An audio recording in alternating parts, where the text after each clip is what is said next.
పోలీసులు ఎవరైతే ఉన్నారో మా వైసీపీ కార్యకర్తల మీద దాడి చేస్తుంటే వాళ్ళు ప్రొటెక్ట్ చేయకపోగా మిమ్మల్ని ప్రొటెక్ట్ చేయడానికి మాకు ఆర్డర్స్ లేవు అని చెబుతూ దొడ్డిదారి నుంచి పారిపోండని అంబటి రాంబాబు గారికి వాళ్ళు సలహా ఇచ్చారండి.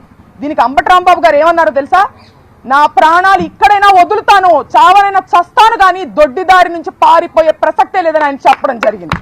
మరి మీ పోలీసుల పనితీరు ఎట్లా ఉందో ఒకసారి మీరు ఆలోచించుకోవాలి. అలాగే ఇదే సందర్భంలో మంత్రివర్యులు లోకేష్ గారు మాట్లాడుతూ సీఎం గారి తల్లిని అన్నారు అని చెప్పి ఆయన అనడం జరిగింది. సీఎం గారి తల్లి అయితే ఒకటి, ఇంకొకరి తల్లి అయితే ఒకటా అండి? తల్లులందరూ ఒకటే కదా. మీరు పవన్ కళ్యాణ్ గారి తల్లిని తిట్టచ్చు, ముద్రగడ గారి ఇంట్లో ఉన్నటువంటి మహిళల మీద దాడి చేసి వాళ్ళని లకారాలతో మీరు తిట్టచ్చు.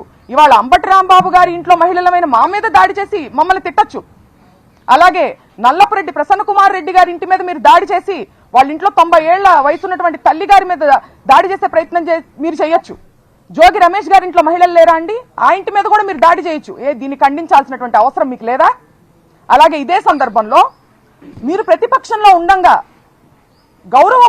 అప్పటి గౌరవ ముఖ్యమంత్రి జగన్మోహన్ రెడ్డి గారి మీద మీరు లండన్కి వెళ్లారు అనే ప్రస్తావనతో మీరు ఎట్లాంటి అశ్లీల వ్యాఖ్యలు చేశారో మీరు ఒకసారి గుర్తు చేసుకుని ఆత్మవిమర్శ చేసుకోవాల్సిన అవసరం ఉందని కూడా ఈ సందర్భంగా నేను లోకేష్ గారికి తెలియజేస్తున్నాను. అలాగే ప్రశ్నించడానికే ఉద్భవించింది జనసేన పార్టీ అని చెప్పారు పవన్ కళ్యాణ్ గారు.